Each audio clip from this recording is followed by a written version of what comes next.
શરૂઆત એટલે new Gujarat. New ગુજરાતમાં આપનું હાર્દિક સ્વાગત છે. હું છું માયા સોનછાત્રા. આજે આપણે આવી રહ્યા છીએ શ્રી મોરારી બાપુ, પૂજ્ય શ્રી મોરારી બાપુના કથામાં, જે હજારોની માણસોમાં સાંભળવા આવે છે અને એનો લાવો લે છે. તો આપણે આજે આ કથાનો લાવો લઈશું અને આપણે પણ ધન્યતા અનુભવશું. ધન્યવાદ. અને રાજકોટ તો બપોરે હોઈ જાય છે, બાકી જાગતું નગર છે.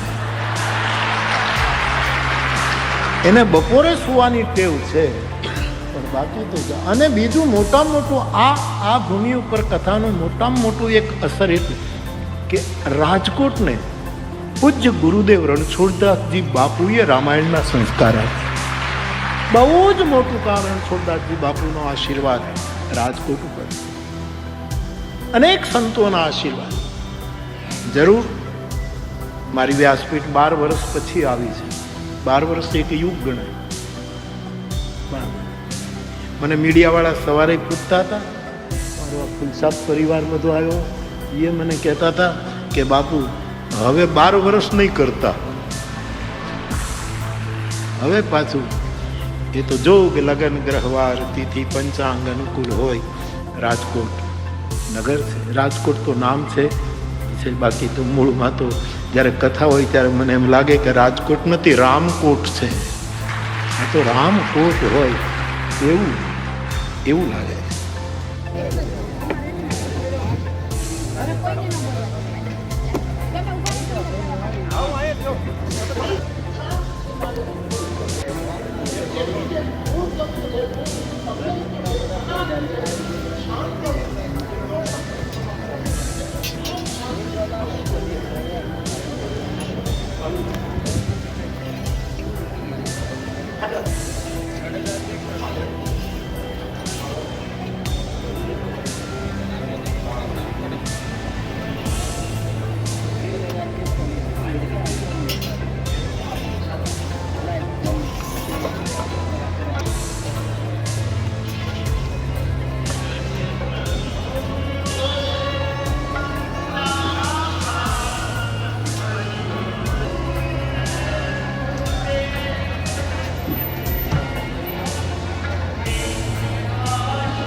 આપણે તમે શેનું ખીરું બનાવો છો?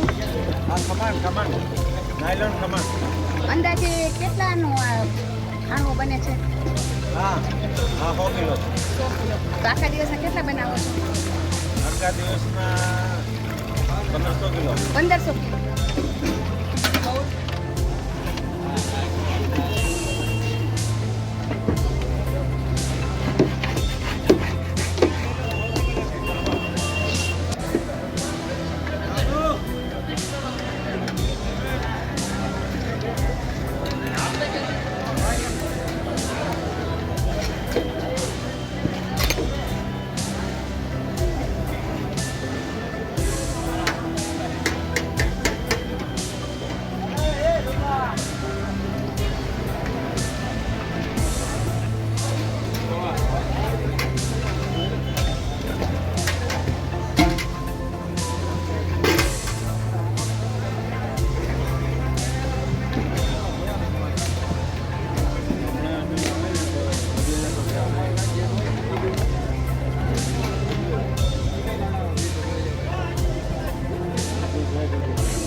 ના ના ના પાકું અરે એમાં કાંઈ ઘટે નહીં અમારે એમાં એવું છે પછી આજે આને સાહેબ કે હું આવું હાલો આપે સાહેબને પૂછીને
આ લોકોએ ફૂલ ફેસિલિટી અમે ભૂલ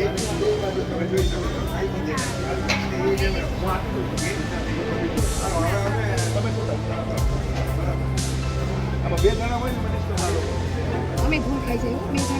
એ જ કહું છું ને 2 જણા તમે કહો તમે હાલો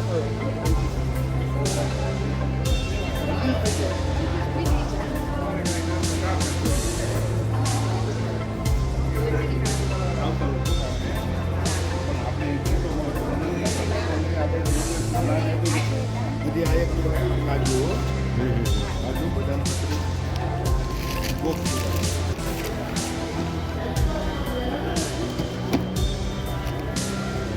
ડબ્બા જ છે બધે કાજુના ડબ્બા અખરોટ છે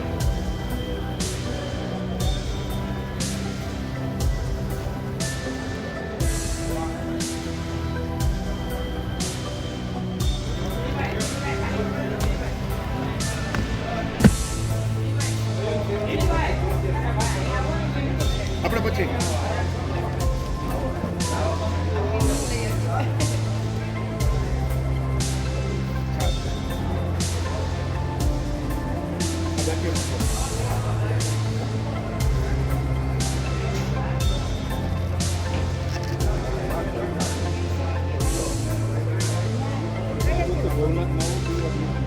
એટલે એમાં અમારે એવું છે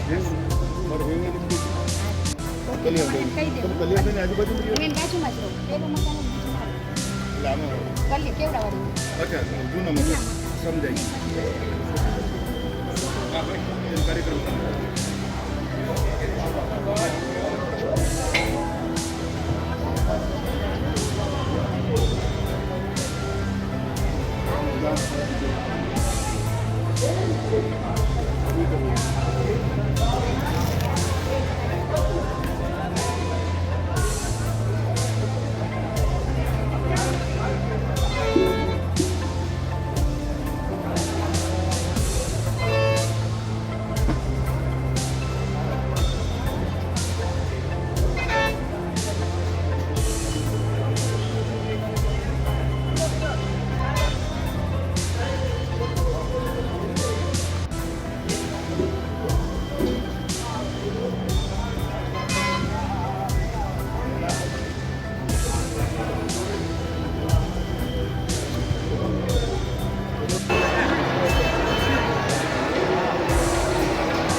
ઘણા બધા પંગ જ રહ્યો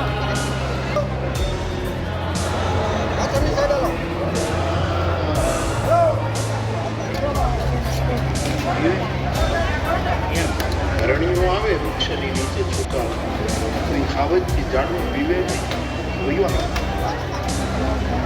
મને કાંઈ નહીં કરી શકું આ ભાઈ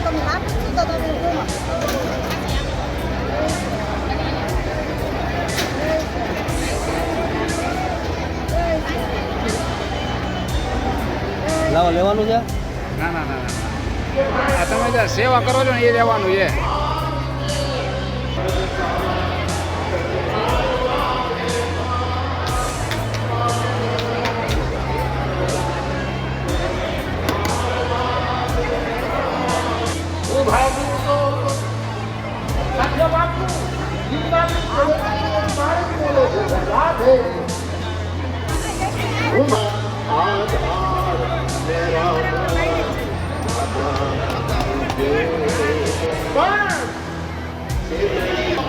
પૂછી લે આપણે.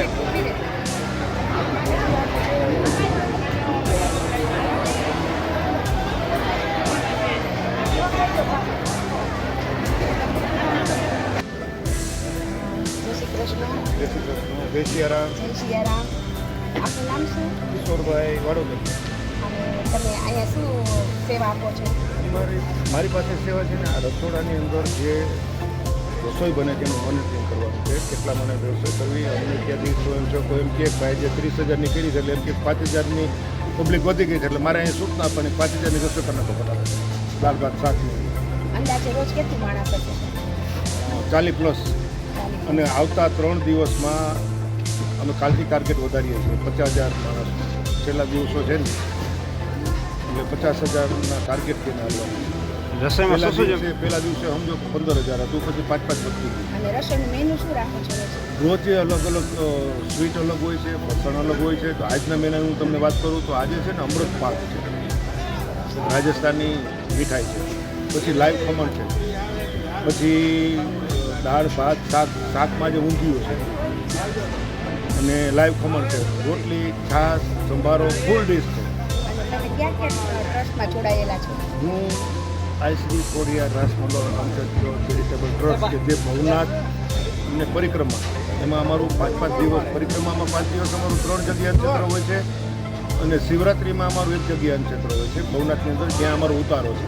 હું એમનો ટ્રસ્ટી છું અને અમારી આ ખોડલધામ ખોડિયાર ક્ષેત્રોની ટીમ અમે 4-5 જણા છીએ. જાદુભાઈ છે, વલ્લભભાઈ છે અને ભીખાભાઈ આંબલિયા છે. અમે 4 જણા એમાં મેન છીએ અને અમને ચારેયને આ જવાબદારી પૂજ્ય બાપુની કથામાં રસોડા વિભાગને સોંપવામાં આવી છે કે અમારી પાસે આ ગોળો અનુભવ છે. અમારું અનક્ષેત્ર જે ખોડિયાર ક્ષેત્ર છે 53 વર્ષ ત્યાં કાર્યરત છે. શિવરાત્રિની પરિક્રમા. તમે બાપુની આ જે કથા છે એ કેટલા વર્ષથી આમાં સેવા આપો છો? બાપુની કથામાં અમે પહેલી વાર આવ્યા છીએ. બાકી અમારે તો કેવું છે કે હવે મારા જે અમારું ટ્રસ્ટ છે એમાં બધા બિઝનેસમેન છે, પણ આ તો એક સદભાવનાનું નામ આવ્યું એટલે અમે 9 દિવસ 10 દિવસ ફાળવા છે. આ સિવાય બીજી કોઈ સેવાકીય પ્રવૃત્તિ કરો છો? બસ અમે મેં તમને કીધું એ અમારું જે જૂનાગઢ અમારું ટ્રસ્ટ છે અને એમાં અમે પરિક્રમા અને શિવરાત્રિ એમાં અમે 8-8 દિવસ અમારી જવાબદારી હોય છે યાત્રાળુઓને જમાડવાની. તો તમારું આ રસોડાનું અમને બતાવશો વ્યવસ્થા થોડી? બધી બતાવી દઉં. આપણે અહીંથી સ્ટોરેજથી જ ચાલુ કરી કે અમારું જે રો મટીરિયલ છે ત્યાંથી તમને બધું બતાવું. પછી જે કાંઈ આજે એક ટોપ છે એ 12,000 માણસ જમી લઈને એવડા ટોપ છે.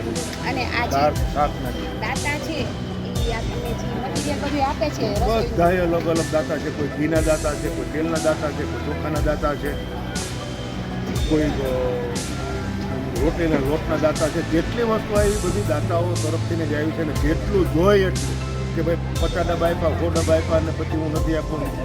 તેલવાળાને તેલની ઓફર છે, ખાંડવાળાને ખાંડની ઓફર છે, ચોખાવાળાને ચોખાની ઓફર છે. જેટલું જોઈએ એટલું એક જ દાતા, ચોખાના એક જ દાતા છે, તેલના એક દાતા છે, ઘીના એક દાતા છે, પછી જે કાંઈ મરી મસાલા છે એના એક દાતા છે.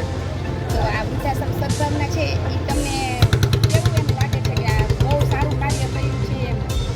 એ તો હવે ઘરે ઘરે આ પરિસ્થિતિ લોકો વાકેફ છે કે અમુક જગ્યાએ મા બાપ કોઈને ગમતા નથી. 100% નથી આવું, પણ 20-25% પબ્લિક છે એનું માનસિકતા એવી છે.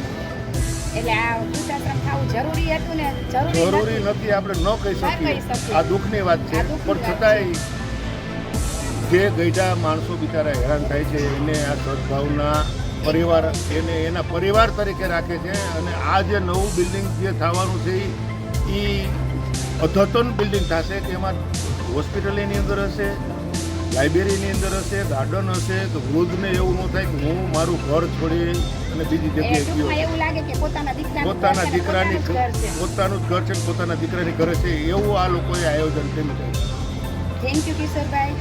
આભાર. આપણે કહેશું કે એક તો સારી વાત છે કે સદભાવના મોટામાં મોટું આખા ભારતમાં મોટું વૃદ્ધાશ્રમ થાય છે, પણ દુઃખની વાત તો એ પણ કહીશ કે જે પોતાના મા બાપને વૃદ્ધાશ્રમમાં મૂકે છે એ લોકોને સમજવું જોઈએ. અને એક એવી સારી વાત છે કે જેને કોઈ નથી સાચવતું ને એના સદભાવનાવાળા સાચવે છે અને પોતાના દીકરાના ઘર તરીકે રાખે છે. એને ક્યારે એવું ફીલ નથી થવા દેતા કે આ વૃદ્ધાશ્રમમાં રહી છે.